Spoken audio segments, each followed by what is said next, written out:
민수기 33장. 이스라엘 자손이 모세와 아론의 지휘를 받아 부대를 편성하여 이집트에서 나와서 행군한 경로는 다음과 같다. 모세는 주님의 명에 따라 머물렀다가 떠난 출발지를 기록하였다. 머물렀다가 떠난 출발지는 다음과 같다. 이스라엘 자손이 람셋을 떠난 것은 첫째 달 15일 곧 6월절 다음 날이었다. 그들은 모든 이집트 사람이 훤히 보는 앞에서 팔을 휘저으며 당당하게 행군하여 나왔다. 그때의 이집트 사람은 주님께서 쳐 죽이신 자기들의 맏아들들의 장례를 치르고 있었다. 주님께서는 이집트 사람이 섬기는 신들에게도 큰 벌을 내리셨다. 이스라엘 자손은 람셋을 떠나 숫곳에 이르러 진을 쳤다. 숫곳을 떠나서는 광야가 시작되는 에담에 이르러 진을 쳤다. 에담을 떠나서는 비아히롯으로 돌아갔다. 바알스본의 동쪽으로 가서 믹돌 부근에 이르러 진을 쳤다. 비아히롯을 떠나서는 바다 한가운데를 지나 광야로 빠졌다. 에담 광야에서는 사흘길을 들어가서 마라에 이르러 진을 쳤다. 마라를 떠나서는 엘림으로 갔다. 거기에는 샘이 12곳이나 있고 종려나무가 70그루나 있어서 거기에 진을 쳤다. 엘림을 떠나서는 홍해 부근에 이르러 진을 쳤다. 홍해 부근을 떠나서는 신광야에 이르러 진을 쳤다. 신광야를 떠나서는 돕가에 이르러 진을 쳤다. 돕가를 떠나서는 알루스에 이르러 진을 쳤다. 알루스를 떠나서는 르비딤에 이르러 진을 쳤다. 그러나 거기에는 백성이 마실 물이 없었다. 르비딤을 떠나서는 시내 광야에 이르러 진을 쳤다. 시내 광야를 떠나서는 기브롯 핫다아와에 이르러 진을 쳤다. 기브롯 핫다아와를 떠나서는 하세롯에 이르러 진을 쳤다. 하세롯을 떠나서는 림마에 이르러 진을 쳤다. 림마를 떠나서는 림몬 베레스에 이르러 진을 쳤다. 림몬 베레스를 떠나서는 림나에 이르러 진을 쳤다. 림나를 떠나서는 리사에 이르러 진을 쳤다. 리사를 떠나서는 그헬라다에 이르러 진을 쳤다. 그헬라다를 떠나서는 세벨산에 이르러 진을 쳤다. 세벨산을 떠나서는 하라다에 이르러 진을 쳤다. 하라다를 떠나서는 마켈롯에 이르러 진을 쳤다. 마켈롯을 떠나서는 다핫에 이르러 진을 쳤다. 다핫을 떠나서는 데라에 이르러 진을 쳤다. 데라를 떠나서는 mit가에 이르러 진을 쳤다. mit가를 떠나서는 하스모나에 이르러 진을 쳤다. 하스모나를 떠나서는 모세롯에 이르러 진을 쳤다. 모세롯을 떠나서는 브네 야간에 이르러 진을 쳤다. 브네 야간을 떠나서는 홀하깃갓에 이르러 진을 쳤다. 홀하깃갓을 떠나서는 욥바다에 이르러 진을 쳤다. 욥바다를 떠나서는 아브로나에 이르러 진을 쳤다. 아브로나를 떠나서는 에시온 게벨에 이르러 진을 쳤다. 에시온 게벨을 떠나서는 신광야의 가데스에 이르러 진을 쳤다. 가데스를 떠나서는 에돔 땅 국경 호르산에 이르러 진을 쳤다. 제사장 아론이 주님의 명을 따라 호르산으로 올라가 죽으니 그때는 이스라엘 자손이 이집트 땅에서 나온 지 40년 되던 해 다섯째 달 그 달 초하루였다. 아론이 호르산에서 죽을 때의 나이는 123세이다. 가나안 사람으로서 가나안 땅 네겝 지방에서 살고 있던 아라세 왕은 이스라엘 자손이 온다는 소문을 들었다. 이스라엘 자손은 호르산을 떠나서는 살모나에 이르러 진을 쳤다. 살모나를 떠나서는 분온에 이르러 진을 쳤다. 분온을 떠나서는 오봇에 이르러 진을 쳤다. 오봇을 떠나서는 모압 국경지대의 이에아바림에 이르러 진을 쳤다. 그 폐허를 떠나서는 디본갓에 이르러 진을 쳤다. 디본갓을 떠나서는 알몬 디블라다임에 이르러 진을 쳤다. 알몬 디블라다임을 떠나서는 느보압 아바림산에 이르러 진을 쳤다. 아바림산을 떠나서는 여리고 부근 요단강가 모압 평야에 이르러 진을 쳤다. 요단강가를 따라서 모압 평야에 친 진은 벳 여시못에서부터 아벨 시띠메까지 이르렀다. 여리고 건너편 요단강가 모압 평야에서 주님께서 모세에게 말씀하셨다. 너는 이스라엘 자손에게 말하여라. 그들에게 다음과 같이 일러라. 너희가 요단강을 건너 가나안 땅에 들어가거든 너희는 직접 그 땅 주민을 다 쫓아내어라. 새겨 만든 우상과 부어 만든 우상을 다 깨뜨려 버리고 산당들도 다 헐어버려라. 내가 그 땅을 너희의 소유로 준 것이니 너희는 그 땅을 차지하고 거기에서 정착하여라. 땅은 주사위를 던져 가족별로 나누어 가지도록 하여라. 큰 쪽에는 큰 땅덩어리를 유산으로 주고 작은 쪽에는 작은 땅덩어리를 유산으로 주어라.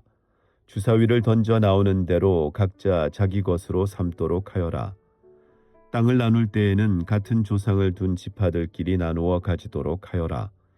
너희가 그 땅의 주민을 다 쫓아내지 아니하고 너희와 함께 있도록 허락하였다가는 그들이 너희 눈에 가시가 되고 옆구리를 찌르는 바늘이 되어서 너희가 살아갈 그 땅에서 너희를 괴롭힐 것이다.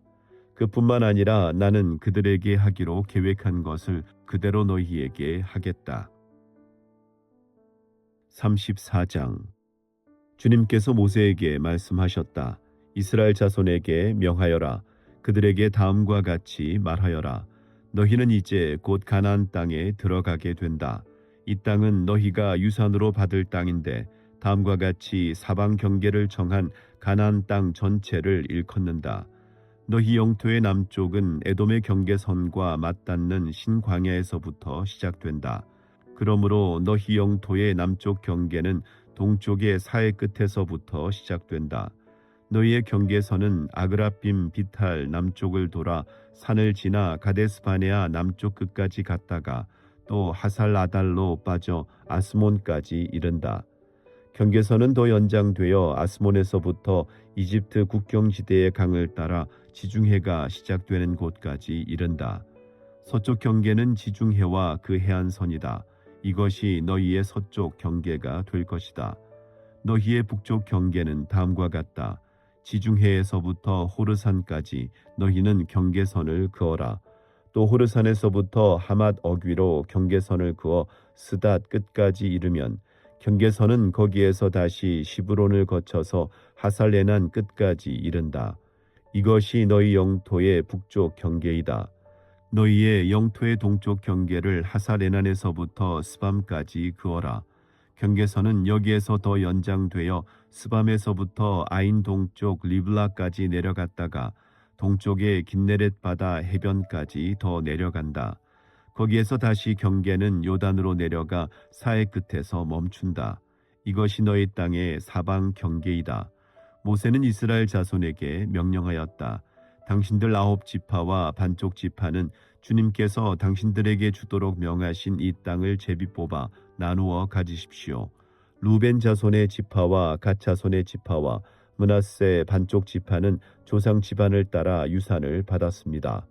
이 두 지파와 반쪽 지파는 자기들의 유산을 해 뜨는 쪽 여리고 맞은편 요단강 동쪽에서 이미 차지하였습니다. 주님께서 모세에게 말씀하셨다.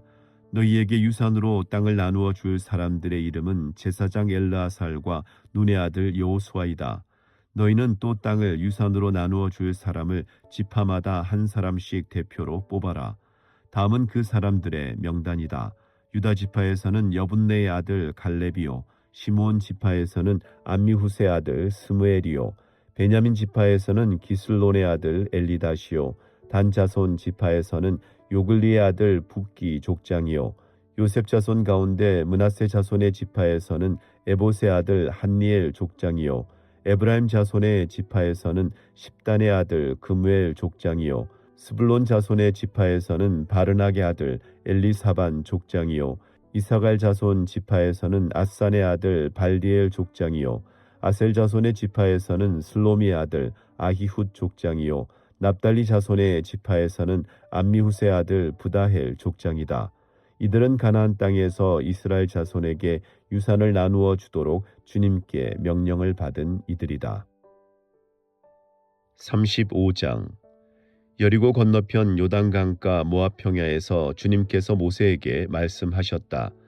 너는 이스라엘 자손에게 그들이 유산으로 받는 땅에서 레위 사람이 살 성읍들을 떼어주라고 명령하여라. 레위 사람에게는 성읍과 함께 그 주변의 목초지도 함께 주어라. 그래야만 그들이 그들의 재산인 가축대와 모든 짐승들을 그 목초지에서 기르면서 그 여러 성읍에서 살게 될 것이다.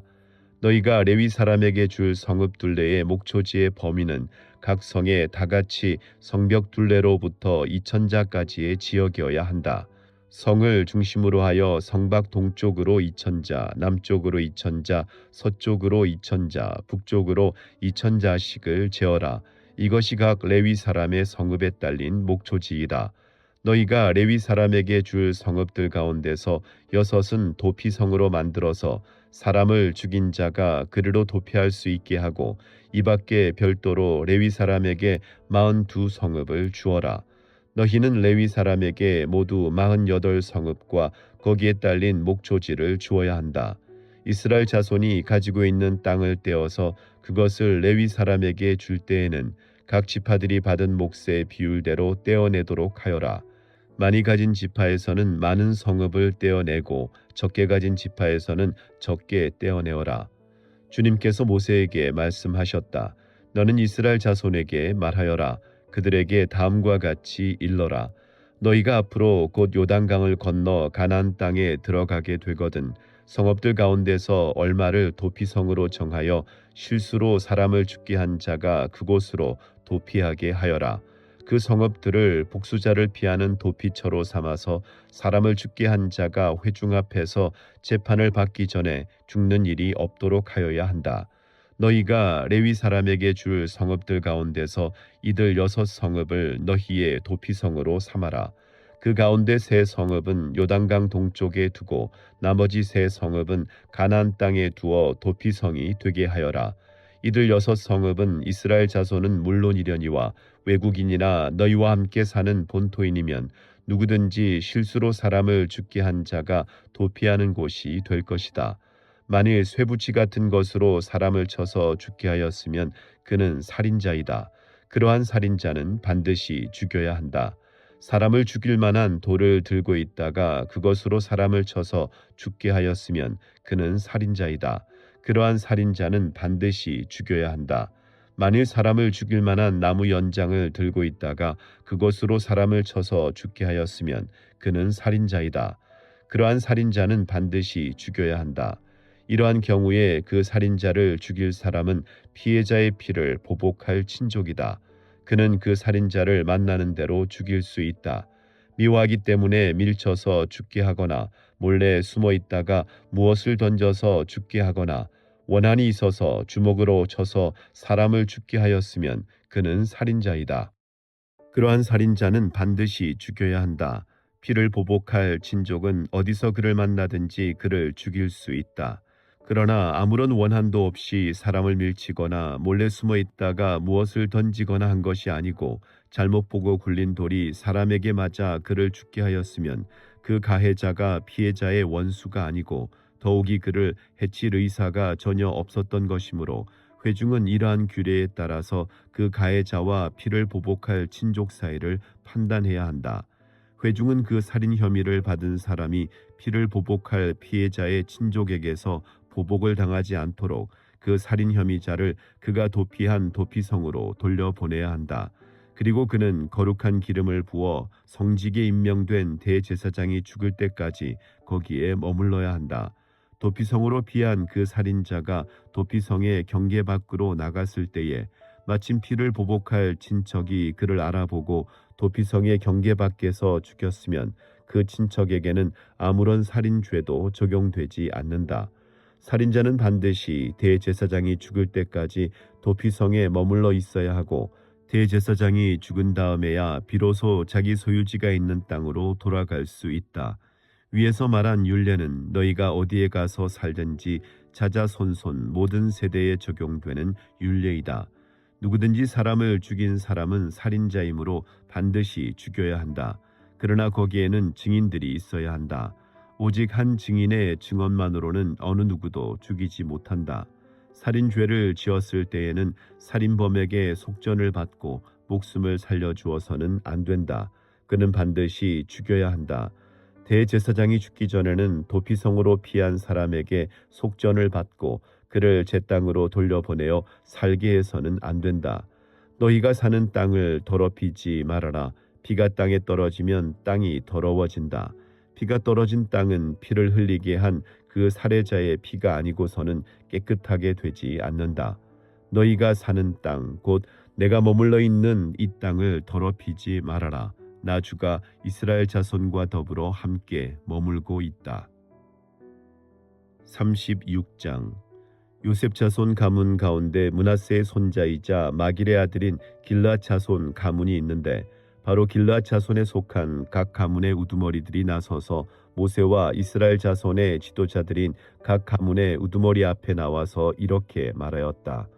이 땅을 제비 뽑아 이스라엘 자손에게 분배하여 유산을 삼게 하라고 주님께서 어른께 명하셨을 때에 주님께서는 어른께 우리의 친족 슬로브앗의 토지 유산을 그의 딸들에게 주라고 명하셨습니다.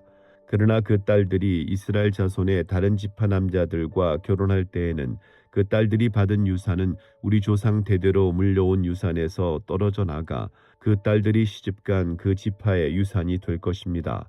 그렇게 된다면 우리 지파의 몫으로 분배된 유산의 일부를 우리는 잃고 맙니다.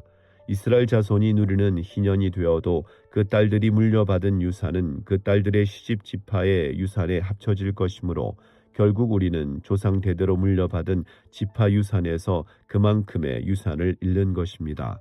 주님의 명을 받들어 모세가 이스라엘 자손에게 명령하였다. 요셉 자손 지파의 말이 옳소. 주님께서는 슬로브앗 딸들의 경우를 두고 이렇게 명하셨소. 그 딸들은 자기들의 마음에 드는 남자가 있으면 누구하고든지 결혼할 수는 있소. 그러나 그들이 속한 조상 지파의 가족에게만 시집갈 수 있소. 이스라엘 자손의 지파 유산이 이 지파에서 저 지파로 옮겨지는 일이 없어야 이스라엘 자손이 제각기 자기 조상으로부터 물려받은 지파의 유산을 그대로 간직할 수 있을 것이요. 이스라엘 자손의 지파 가운데서 유산을 받은 딸들은 누구나 자기 조상 지파의 가족에게로 시집가야 하오. 그래야만 이스라엘 자손이 지파마다 조상으로부터 물려받은 유산을 간직할 수 있을 것이요. 지파의 유산이 한 지파에서 다른 지파로 옮겨지는 일이 없어야 이스라엘 자손 각 지파가 제각기 물려받은 유산을 그대로 간직할 수 있을 것이요. 그리하여 슬로브앗의 딸들은 주님께서 모세에게 명하신 대로 하였다. 슬로브앗의 딸들 곧 말라와 디르사와 호글라와 밀가와 노아는 모두 자기 사촌 오라버니들과 결혼하였다. 그 딸들이 모두 요셉의 아들인 므낫세 자손 가문과 결혼하였기 때문에 그들이 받은 유산은 자기 조상의 가문과 지파에 그대로 남아 있었다. 이것은 주님께서 여리고 건너편 요단강가 모압 평지에서 모세를 시켜 이스라엘 자손에게 말씀하신 명령과 규례이다. 아멘.